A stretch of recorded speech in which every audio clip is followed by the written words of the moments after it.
Hey, I'm Steven and this is Solving the Money Problem. If you're new, welcome. If you're not, welcome back. So, if you're a regular viewer of this channel, you'll probably have established by now that nothing triggers me more than stupidity and so-called experts speaking about things I have absolutely no idea about.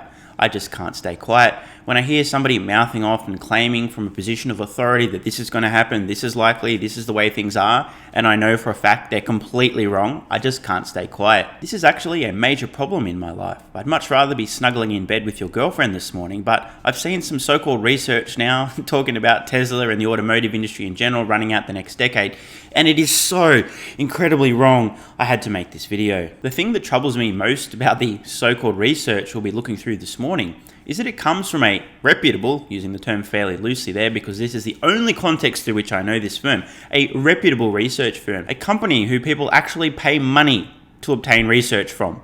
In fact, in 2017, the latest available information, they made around a $420 million profit, not revenue, profit. So you'd hope this research was relatively credible, realistic, and generally speaking on the money. And of course, when you're talking about the future, you can never be perfect, but this is so far off the mark, it is embarrassing. So the reason that I'm making today's video rather than whispering sweet nothings into your girlfriend's ear, and by the way, her left ear is the one that really winds her up, is because this could potentially cost investors insane amounts of money, billions of dollars. And almost as bad, this same research is likely to provide false hope to legacy automotive manufacturers, maybe even obscure the imminent iceberg they're all directly headed toward. So with that said, let's get into this video. If you love crypto, stocks, and free stuff, or just want to help out the channel, check out these great offers. BlockFi are launching the world's first Bitcoin rewards credit card. People in the US can earn 1.5% Bitcoin back on every purchase with no annual fee using the BlockFi Bitcoin rewards credit card. Check out the link in the description. And for a limited time, you can get up to $250 in crypto bonuses when funding a new account on BlockFi, where you can use cryptocurrency to earn interest, borrow cash, and buy or sell crypto. If you want your free crypto, use the link in the description. And if you'd like up to 2 free stocks, check out the link in the description to WeBull. If you open a new account, you'll get 1 free stock valued up to $300 just for opening an account. And if you make an initial deposit of $5 or more, you'll get a second free stock valued up to $2,000. Seriously. Free stocks? Yes, please. And finally, if you're in Australia, the UK, or New Zealand, you can get a free stock with stake, also linked in the description. Thanks so much for your support, guys. Let's get back to it. So let's look at this incredibly embarrassing research, and please make sure you're not eating or drinking. You're prone to choke on whatever is in your mouth.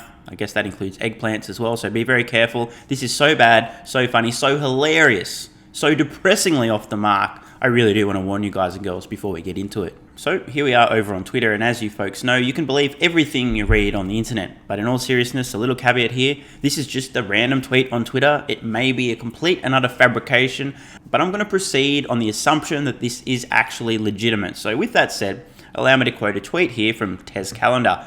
I've gained access to an exclusive IHS report and wanted to share some interesting information regarding Tesla and the rest of the auto industry. Please see thread. So this is the North American light vehicle production forecast. Now we've got North American output by OEM. We can see here the prediction is that GM volumes will increase up to 2022 and then remain relatively flat.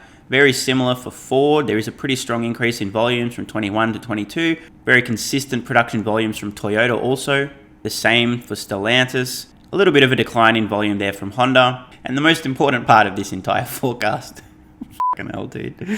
The Tesla volumes in the dark green here. We have increasing volumes till 2022 and then absolutely no change whatsoever. Apparently, Tesla is going to go into complete and utter stasis, right, next year. Tiny increase in volumes from 21 to 22 and then no increase in production, no increase at all whatsoever in North America from Tesla. Now, let's just take a quick moment here to think about this for a few seconds. Do we just ignore the Austin factory that's currently under construction? That's the biggest factory Tesla has ever built. And do we also ignore the fact that the Cybertruck is around the corner, that Tesla's announced a $25,000 vehicle, that they continue to sell every vehicle they make? I mean, seriously, do we just ignore that? Now, I just want to be clear. This is some of the most brain-dead research I have ever seen. Period. No exaggeration here, no hyperbole. These morons somehow assume that Tesla is just going to go into static mode, not increase any of their volumes even though they're introducing new vehicles into new market segments. They continue to drive their prices down. They're literally building a factory that's going to dwarf the Fremont factory. Cost of batteries, the most expensive component in Tesla vehicles, continue to decline predictably, meaning that the total addressable market will expand enormously. And they're assuming that legacy automotive manufacturers are basically going to have static volumes as well, despite the fact that Tesla is currently eating their lunch and they have no expertise in manufacturing electric vehicles. The automotive industry is facing the biggest disruption it has ever seen. In fact, one of the biggest technological disruptions that any industry has ever seen. And yet they assume that the very companies that are being disrupted, those who are being wiped out, those who are being made obsolete, the dinosaurs, are somehow going to maintain their current volumes? What? How high are these people? What are they smoking, and can I have some? There's a million moving parts here. I've covered them in the last 600 or so videos on this channel, so I'm not going to go through the entire argument here today. Some of you may be watching thinking, what an idiot, what an arrogant prick. How does this guy know what's going to happen in the future with legacy automotive?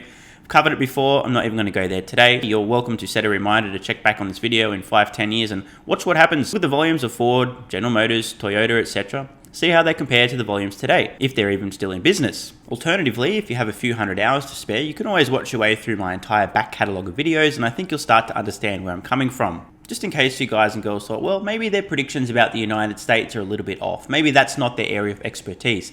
We're now looking at their predictions for global electric vehicle production for the top 5 automakers running out all the way until 2030. By the way, just a pro tip to the people doing this data, I know you probably want to keep a nice little style, but better to use slightly more differentiated colors, generally speaking. It makes things easy for people. But anyway, this is Tesla here, this dark green. Not the dark green that's General Motors, but the other dark green. The one with a little bit more blue in it. We can see here that they have their volumes increasing from around 800, 900,000 vehicles up to about 1.2, maybe 1.3 million, and eventually, by the end of the decade, peaking at around 1.5 million electric vehicles per year. Holy sh**. Inexplicably, Volkswagen, Stellantis, Renault, Nissan, Mitsubishi, General Motors, all inexplicably overtaking Tesla before the decade ends. Let's just take a moment to let the sheer idiocy of this sink in. If you're listening to audio only, I do recommend watching the video, at least for this part, okay? This is global EV production running out for the next 10 years. They have Tesla at around, let's say, 850, 900,000 vehicles produced in 2021. And by the end of the decade, they get to a mere 1.5 million vehicles. Now, let's think about this for a moment. We know already today that Fremont, one of their 2 existing factories delivering vehicles, is around 500,000 units per year. A little bit more than that, but hey, let's be conservative to give them a fair break. We also know that Shanghai now is producing vehicles at an annualized rate in excess of 500,000 vehicles per year. So today, just with the 2 currently operational factories, globally, Tesla is already at around 1 million vehicles per year of production. We also know that they're building 2 enormous factories that absolutely dwarf their existing facilities, Berlin and Austin. And this is where we really get to the brain dead part of this assessment. Berlin's ultimate capacity, Tesla has already told us, is around 2 million vehicles. We don't know Austin's capacity, but it's likely to be a few million vehicles per year as well. I honestly cannot wrap my head around this. Seriously, how do any of these people have a job? What do they think is going to happen to the leader here? The company that's selling every vehicle they make, that has a massive lead in terms of costs and volume, that's accelerating and expanding faster than anyone else, that's sold out for 6 to 7 months already at this point in time with today's current prices.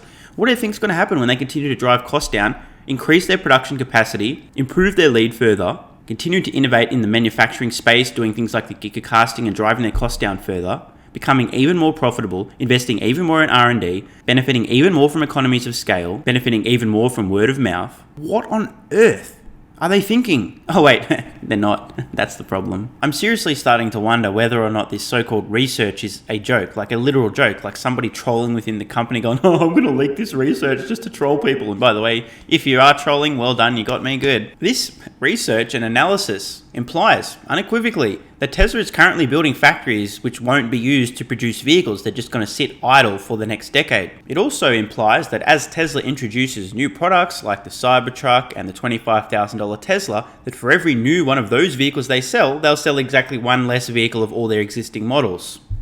This also seems to imply that as Tesla continues to drive the price of their vehicles down and make them more affordable to consumers in the marketplace, consumers will decide that they don't want to buy the vehicles now, even though they're more affordable. This is some truly elite level stupidity. I mean, seriously, you need to train for decades to be this dumb. These folks legitimately deserve every single gold medal at the dipshit Olympics. People literally pay these clowns for research and rely on it. They're coming from a position of authority. Remember, they're experts. They're experts at analyzing and experts at forecasting about the future. And as I said earlier in this video, I just can't let this stuff slide.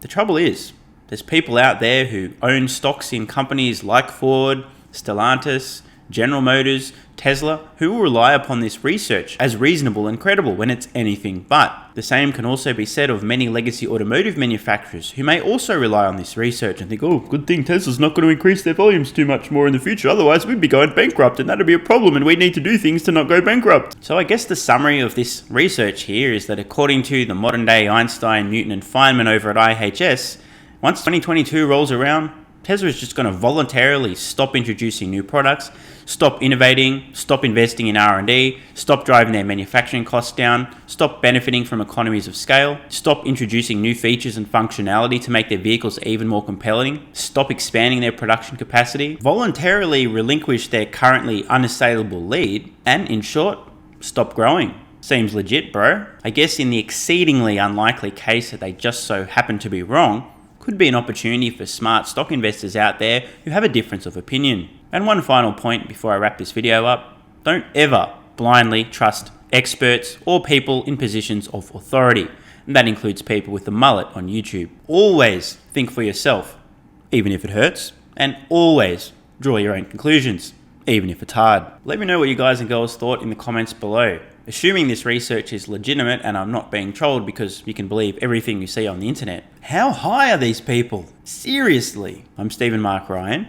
This is Solving the Money Problem, and I love you all. And don't forget the BlockFi Bitcoin Rewards credit card where you can earn 1.5% Bitcoin back on every purchase. There's a link in the description. You can also earn up to $250 in crypto bonuses when funding a new account on BlockFi, also linked below. And finally, don't forget your free stocks with WeBull and Stake, also linked in the description. These great offers also help out the channel. Thanks so much for watching. Let me know your thoughts in the comments below. And of course, if you have any ideas for future videos, let me know. I read all your comments. P.S. If you're still watching, you're awesome. If you'd like early access, exclusive videos, regular Q&As, our private Discord server and more, consider supporting the channel at patreon.com/solvingthemoneyproblem so I can keep creating content for you guys. There's a link in the description. You can now also become a member of the channel for some exclusive perks. To learn more, click the join button next to subscribe. And don't forget to check out our merch store. Either way, the best form of support is you being here and watching, so thanks again.